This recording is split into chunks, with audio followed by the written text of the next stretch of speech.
No dia 25 de julho é comemorado o Dia Internacional da Mulher Negra, Latino-Americana e Caribenha. Mas a data é mais um dia na luta por direitos e igualdade, já que a mulher negra continua no topo das estatísticas sobre violência no nosso país.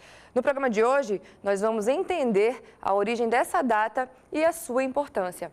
Para falar sobre esse tema, eu converso com Ana Célia Siqueira, que é professora e militante do Movimento Nacional Quilombo, Raça e Classe, e com Deriscleia Ramos, que é servidora da base do Sinteste RN. A elas eu dou o meu bom dia. Duas mulheres lindas, né? Para a gente falar sobre esse assunto. E eu vou começar com a Deriscleia. Como surgiu esse dia, né, especificamente, o Dia da Mulher Negro, Latino-Americana e Caribenha? Eu acho que poucas pessoas já ouviram falar especificamente nesse dia, né? E qual a importância dele? Então, boa tarde. É interessante você falar de que poucas pessoas sabem e conhecem a data e o dia, porque não é recente, né? Em 1992 houve um encontro internacional, que foi um marco, que criou essa rede das mulheres latino-americanas e caribenhas, das mulheres negras. E então já se vão aí 2 décadas, não é algo recente, quase 2 décadas. E por que é importante essa comemoração, né? Passou a se comemorar no dia 25 de julho. Nesse momento foi criada uma rede de integração, uma rede de discussão, de fortalecimento do movimento negro feminino, né? O movimento feminista. E aí vai influenciar toda a discussão internacional também, né? Na América Latina. E para o Brasil, demora, já em 2014 é que é aprovado esse Dia Nacional da Mulher Negra. Né? No Brasil só vai ser aprovado em 2014. Mas já é desde 1992 que existe já o Dia Internacional, que foi criado na República Dominicana a partir desse encontro, né, dessa efervescência do movimento, da luta pelos direitos da mulher negra, da discussão dessa situação. Isso vai de encontro, por exemplo, ao Dia Internacional da Mulher, por exemplo, existe aí alguma diferença, né, na luta pelas mulheres de um modo geral e desse dia especificamente, né? Existe alguma diferença aí? Bem, a gente entende que as mulheres, no geral, passam sim por uma situação de fragilidade, de discriminação, de sofrer mais violência. E é percebido que dentro do movimento feminista existe sim a situação e a violência é vivenciada pela mulher de forma distinta, pela mulher negra e pela mulher branca. Então não que seja um outro tipo de mulher, ambas são mulheres. É importante a discussão da mulher e isso não enfraquece o movimento pela luta e pelo direito das mulheres, mas compreendendo que a violência contra a mulher negra, ela se dá de uma forma, tem um peso maior, tem uma discriminação maior e por isso que requer também uma união maior e uma discussão também de forma diferenciada da particularidade, do impacto de como isso sofre e da ampliação dos direitos referentes às mulheres negras. Ana Célia, no Brasil, quais os tipos de violência que as mulheres, especialmente as negras e latinas, mais sofrem? Né? Aí pegando esse gancho do que a Deriscleia falou, o que é que tem acontecido assim, de mais grave e com mais frequência para que essa luta assim, esteja sendo tão incisiva? Falar da violência hoje é muito evidente, né? Saltam aos olhos os números, aí, os índices que mostram o aumento da violência. Mas no tocante à violência que a mulher negra enfrenta, ela se dá de uma forma muito mais acentuada, como a Deriscleia falou, porque ela vem combinada com o racismo, ela vem combinada com uma história de exploração que existe há muito tempo. Então, é a superexploração vivida dentro da sociedade capitalista, né, pelo capital, é a superexploração que nós chamamos. É a violência doméstica que atinge a todas as mulheres, mas é um aprofundamento, e é a violência sexual, né? Se nós levarmos em conta também a simbologia que a mulher negra traz, seu passado, né? Ligado sempre a uma simbologia de escravidão, de submissão de objeto sexual. Então isso faz com que a violência sexual seja muito intensa sobre a mulher negra, né? Pela sua condição de inferioridade que o racismo a coloca. Então, nesse sentido, se intensifica muito mais. É verdade. Deliscla, um grande número de mulheres latinas, né, e isso inclui as brasileiras, né, são enganadas por falsas oportunidades de trabalho no exterior, né? E por que essas mulheres são alvos assim tão fáceis, né? Porque a gente vê aí já novelas, coisas que já mostraram isso e isso ainda continua acontecendo, né? É interessante trazer essa discussão no sentido de, como você falou, está aí presente nas novelas, é algo que parece que está longe da gente, mas não, ele está muito, muito, sim, presente no dia a dia. E como a Ana Célia muito bem colocou agora, seja pela situação de violência, seja pela representatividade cultural da sexualidade, de um objeto sexual, da submissão histórica, né? Seja pela escravidão, ela se torna um alvo fácil, sim. E esse alvo fácil, ou essa situação, ela fica mais agravada pelas situações que elas vivenciam de trabalho, sejam por situações precárias de trabalho que a mulher negra tem sim, ocupa sim postos inferiores comparados às mulheres brancas. Então, isso faz com que sejam alvos fáceis, seja numa promessa de um trabalho melhor, que muitas vezes ela é enganada e termina sendo explorada sexualmente, né? Tanto escravizada quanto explorada, ou outros tipos de trabalho que não são os que são oferecidos, mas frequentemente ligados à sexualidade. Então, é sempre importante e válido a gente estar trazendo essa discussão, porque é algo que constantemente, às vezes, não surge tanto na mídia, o que é algo para a gente se questionar também, porque são mulheres muitas vezes de periferias, mulheres de outra situação em que isso não é dado tanta visibilidade, mas que ainda é frequente. Os mapas de violência indicam que esses números ainda ocorrem muito. Infelizmente. Né? Ana Célia, uma pesquisa do Unicef chamada Violência Sexual mostra que as mulheres negras são as mais vitimadas pela violência sexual, como você bem falou, né, na primeira vez. A que se deve isso de forma assim específica? O porquê disso? Olha, nós trabalhamos com uma triste constatação de que há uma combinação de 3 fatores que tem a ver com a questão ideológica, colocando de uma forma mais popular, tem a ver com a questão do pensamento, das ideias que são trazidas pela sociedade, e há uma combinação, 3 elementos, da sociedade patriarcal, ou seja, onde quem mandava era o homem, então nós temos resquícios disso na nossa sociedade até hoje, do machismo, que é muito mais forte, né? Aquela coisa do macho, do cara, né? E de ser o supremo, né? Combinada com o racismo.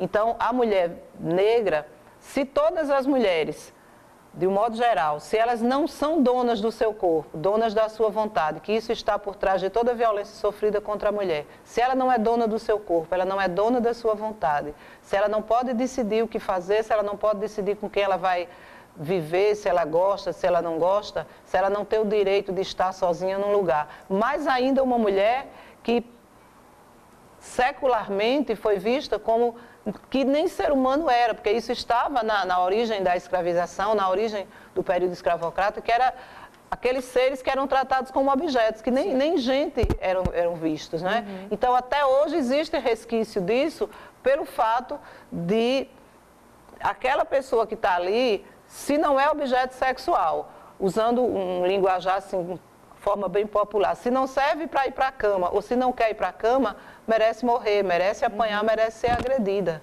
né? Tem uma coisinha na violência que vocês tocaram há pouco, que é isso de tornar a mulher invisível, ou seja, esquecê-la, negar a sua existência, que se torna também, não pode deixar de ser considerado que é um aspecto da violência, mas de maneira bem resumida, o que combina e faz com que a violência contra a mulher negra seja mais profunda é isso, é a combinação do patriarcado com o racismo, com o machismo, que aí faz com que se tenha um olhar, o homem tenha um olhar, e o pior que muitas vezes esse homem, como diz, é um homem de casa, da convivência, alguém próximo, né? Mas isso acontece também no assédio sexual, no trabalho, na rua, é isso. Esses 3 elementos fazem com que se veja a mulher como um mero objeto que não tem sequer o direito a ser dona da sua própria vontade. É verdade. A gente vai continuar falando sobre isso. O Dia Internacional da Mulher Negra, Latino-Americana e Caribenha é o nosso tema de hoje. 30 segundinhos, não sai daí. Voltamos com o Diálogo Plural de hoje, que conversa sobre o Dia Internacional da Mulher Negra, Latino-Americana e Caribenha. Hoje com Ana Célia Siqueira, que é professora e militante do Movimento Nacional Quilombo, Raça e Classe, e com deles Cleia Ramos, que é servidora da base do Sinteste-RN. Mais do que a defesa da igualdade de direitos entre homens e mulheres, o feminismo carrega bandeiras como o direito ao corpo, ao aborto e contra o machismo. Nos últimos anos, o movimento tem crescido. Entenda mais sobre isso na matéria de Ricardo Krust. O feminismo é um movimento social e político que busca a igualdade de direitos entre homens e mulheres. E nos últimos anos, o movimento tem ganho novo impulso. Pioneira do movimento no estado, a arquiteta Cláudia Gazola comenta sobre esse cenário em renovação. Na década de 80, a gente conseguiu publicizar e tornar uma responsabilidade pública, uma responsabilidade da sociedade a questão da violência doméstica. Eu acho que isso é muito importante, é uma conquista importante. Então, mais mulheres tomam conhecimento de que isso é uma questão que em briga de mulher se mete a colher sim e que tem que ter política pública para isso. Isso, com a Lei Maria da Penha, atinge mais mulheres. E eu acho que com a questão das redes sociais, isso se ampliou também muito. E uma coisa que fortaleceu e que agregou muitas mulheres jovens foi a questão da Marcha das Vadias. Em função da Marcha das Vadias, muitos coletivos de mulheres jovens foram criados a partir desse momento no Brasil. O movimento feminista é formado por diversas visões que promovem pluralidade ao discurso. Diferentes vozes dentro de um mesmo movimento é importante até mesmo para que esse movimento se fortaleça, né, com diferentes frentes de luta, né? Eu acho que é mais do que importante a gente ampliar, né, e incorporar toda a diversidade de nós mulheres no mundo, porque nós mulheres não somos todas iguais, nós temos diferentes condições econômicas, culturais, né? São mulheres de diferentes culturas no mundo todo, mas que em alguma medida, dentro dessa diversidade, a gente tem questões que nos unem. Então, eu encaro a diversidade como algo que nos faz crescer e que nos fortalece. Delisca, como a gente viu aí, né, no VT, o fato de não reconhecermos que as mulheres negras são mais vulneráveis vem da dificuldade de o brasileiro reconhecer que é racista, por exemplo? Sim. Nós aqui no Brasil, é muito comum, né, ouvirmos esse discurso de que não existe racismo aqui, né? E eu não sou racista, mas... Eu não sou racista, mas como se dão as formas de relação? Uhum. Como é que você percebe a mulher? Como é que você trata a empregada doméstica, que é negra, né, em sua grande maioria? Sim. Como é que você trata o seu colega? Eu não sou racista, mas faço algumas piadas, algumas brincadeiras, ou mesmo quando eu ouço alguma piada, eu também acho que aquilo ali é só uma brincadeira, não é algo ofensivo. Uhum. Então, os autores colocam muito que há um racismo velado, ou seja, é um racismo que ele é sutil, que ele passa no dia a dia de forma superficial. Mas aí os números indicam que não é um racismo tão sutil, onde a maioria dos jovens que morrem, o mapa da violência em 2015, da juventude no geral, ele vai dizer que a maioria dessa juventude que é morta são negros. Uhum. Então, como é que não existe se é uma violência voltada para os negros, seja por estar em situação de pobreza, a forma como é abordada, seja por instituições militares, a forma como é abordado um jovem branco, a forma como é abordado um jovem negro. Se eu sou uma mulher negra, mas eu estou num carro, se eu tenho um poder aquisitivo, o tratamento que é dado a mim é um. Uhum. Se eu sou uma mulher negra que estou vestida de uma forma mais simples, estou no supermercado, o olhar que é dado, seja com mercadoria, de alguma suspeita, o olhar já é dado de outra forma. E eu digo isso porque já vivenciei essa situação várias vezes. Uhum. Então, a gente percebe que é um racismo, existe um racismo sim, mas que muitas vezes esse racismo ele é velado, ele não é explícito, mas ele existe de forma bem significativa. Uhum. É importante a gente colocar que na raiz desse debate, dessa questão de não existir racismo no Brasil, existe uma coisa muito séria que nós chamamos do mito da democracia racial. Sim. Que foi colocado na sociedade brasileira, que foi desenvolvido num determinado momento histórico, para justificar de que no Brasil não existem racismo, de que existem raças que foram miscigenadas, existe um povo miscigenado e que existe o povo brasileiro. Então, não é à toa que na semana que se comemora a consciência negra, existem postagens de algumas pessoas que colocam lá nas suas redes sociais, não existe negro, não existe branco, existe povo brasileiro. Então, nega que existe um povo, existe uma raça, né? Isso é um mito, nós chamamos da democracia racial, porque junto com isso vem a ideia de que todos são iguais, todos têm as mesmas oportunidades, quando se está vendo na realidade que não é verdade, existe um povo que foi durante mais de 3 séculos violentamente tratado e que as consequências disso existem até hoje, que é a sua condição, né, de sobrevida, de colocação nos piores postos de trabalho e da pior forma de tratamento. Talvez o desconhecer disso, então, provoque essa falsa impressão. Existe esse mito que foi muito bem plantado na nossa história, como foi plantado também lá atrás a teoria do embranquecimento, né? Aquela história de virem povos de outros continentes para misturar as raças aqui, porque a elite dominante da época via que a raça negra, de tantos negros que estavam vindo do continente africano, aqui estava se tornando, digamos assim, a maioria estava se tornando dominante, e aí por medo de que tivesse reação, até reação no sentido armado, de resistir ao que vinha acontecendo, como já aconteceu em outros países, se começou a trabalhar para que misturasse a sociedade, para que viesse povos de outros continentes. E aí, até hoje, a história é contada sob esse ponto de vista, né? Que a gente diz que é a visão eurocêntrica, a visão da Europa, embranquecendo toda a história para negar a existência do negro e esquecer nesse mito da democracia racial. Para complementar, Ana Célia, o que você está falando, existe uma dualidade racial no diálogo dentro do movimento feminista? Existe aí essa dualidade? Quais as principais diferenças, né, entre essas bandeiras dentro do movimento especificamente? Primeiro, assim, hoje, a gente, quando fala de movimento negro, e aí até como a gente fala de outros movimentos também, como o próprio movimento feminista, o movimento LGBT, esses movimentos que nós chamamos que tratam de opressões de setores historicamente oprimidos, eles vivem hoje um processo de reorganização. E essa reorganização ela é muito importante, haja vista que hoje há um aumento dos problemas sociais, né, com toda essa crise, porém sofreu uma mudança no último período, e aí nós temos que fazer uma crítica necessária. Nós tivemos há pouco tempo o Brasil governado por um partido, o Partido dos Trabalhadores, que infelizmente não deu a garantia de conquistas reais para esse povo. Sim. Pelo contrário, existiram algumas medidas que organizaram, mas essas medidas levaram que as lideranças do movimento, os principais movimentos, eles fossem fazer parte do governo. E eles esqueceram suas bandeiras. Então, secretarias, ministérios que foram criados, foram artificializados, porque não existiram condições financeiras reais de funcionamento, né, dadas as prioridades do governo, e ao mesmo tempo o movimento parou. Suas bandeiras foram esquecidas na medida em que suas lideranças, as pessoas que historicamente levantavam essas bandeiras, estavam ali no governo, atuando, tentando resolver as coisas por dentro da institucionalidade. Mas isso não resolveu o problema. E aí hoje o movimento se reorganiza, existem muitas iniciativas, mas dentro disso existem debates que são importantes.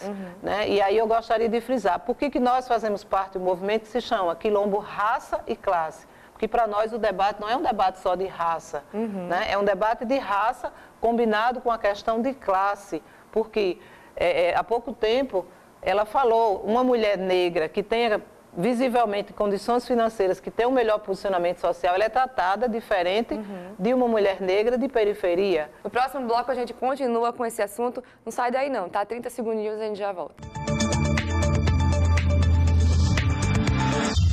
Voltamos com o Diálogo Plural de hoje, no nosso último bloco, que conversa sobre o Dia Internacional da Mulher Negra, Latino-Americana e Caribenha. Hoje conversando com Ana Célia Siqueira, que é professora e militante do Movimento Nacional Quilombo Raça e Classe, e com Eriscleia Ramos, que é servidora da base do Sinteste RN.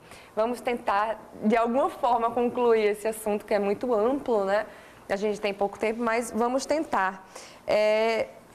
Deixa eu ver aqui. Sobre o mercado de trabalho deles, Cleia, como é que está a situação, né? E, inclusive, a Ana Célia estava falando sobre isso, né? Você pode falar e ela complementar. A questão do mercado de trabalho, como é que está para a mulher negra hoje? Veja só, a mulher, de uma forma geral, ela passou a se inserir nesse mercado de trabalho, né? Ela passou a buscar e ocupar alguns espaços, além do espaço doméstico, né? Isso é uma luta que vem aí há quase 50 anos, onde a mulher começou tardiamente, inclusive no Brasil principalmente, essa luta por espaços no mercado de trabalho.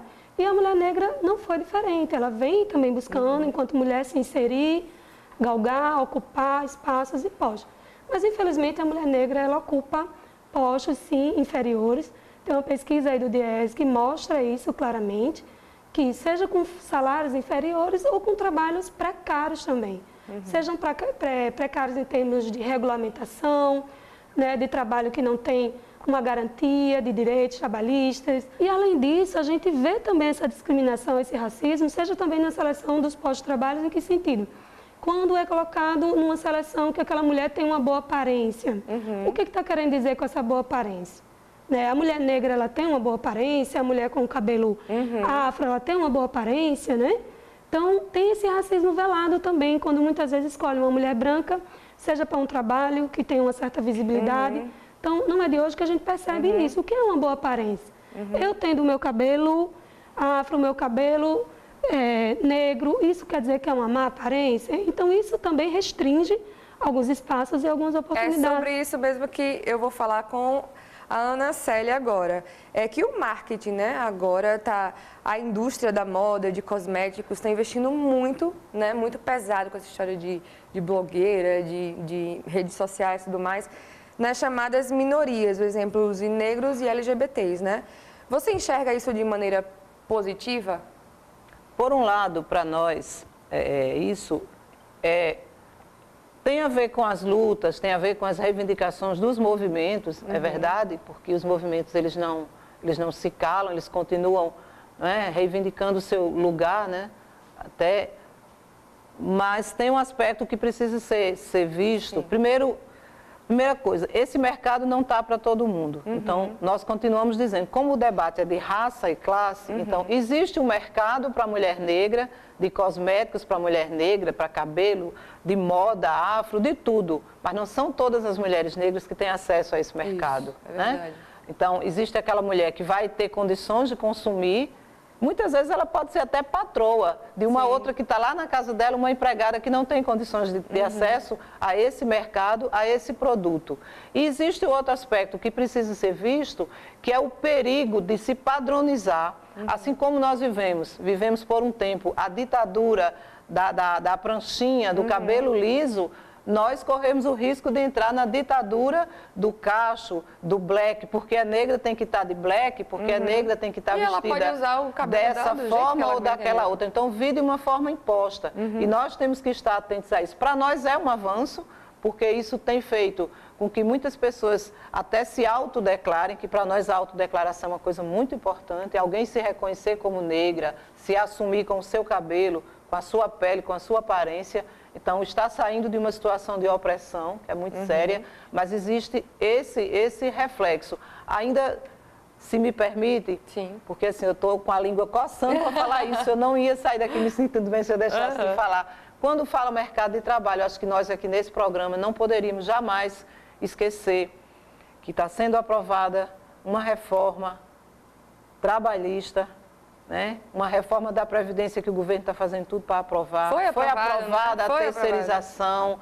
E esse conjunto de reformas, eles vão piorar esse quadro que nós estamos dizendo aqui, concorda? Sim. Então, se hoje a mulher negra está nos piores postos de trabalho, e eles têm nome, é a terceirização, é o contrato temporário, né? O trabalho informal, e nós encontramos lá a mulher negra, encontramos lá também o LGBT, com certeza isso tende a piorar esse quadro. Então, mostra que não é só um debate, está ali porque é negro, está ali também porque é pobre, porque é de uma classe que historicamente tem sido marginalizada, tem sido oprimido, está lá na periferia e está sendo utilizada como mão de obra barata. É uma combinação de dois fatores que existem nessa sociedade. É a opressão e a exploração.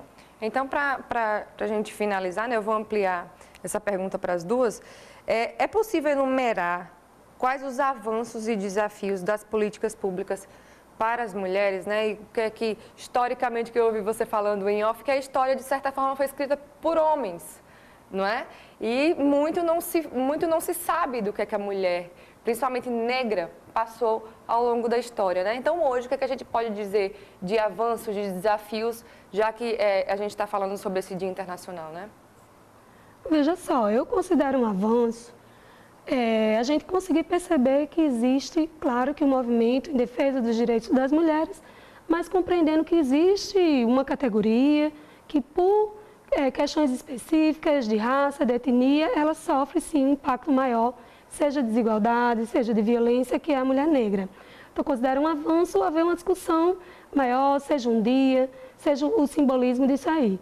É importante também trazer o dia 25 de julho como o dia da Teresa de Benguela, né, como sendo uma ativista de um movimento quilombola, lá do Mato Grosso.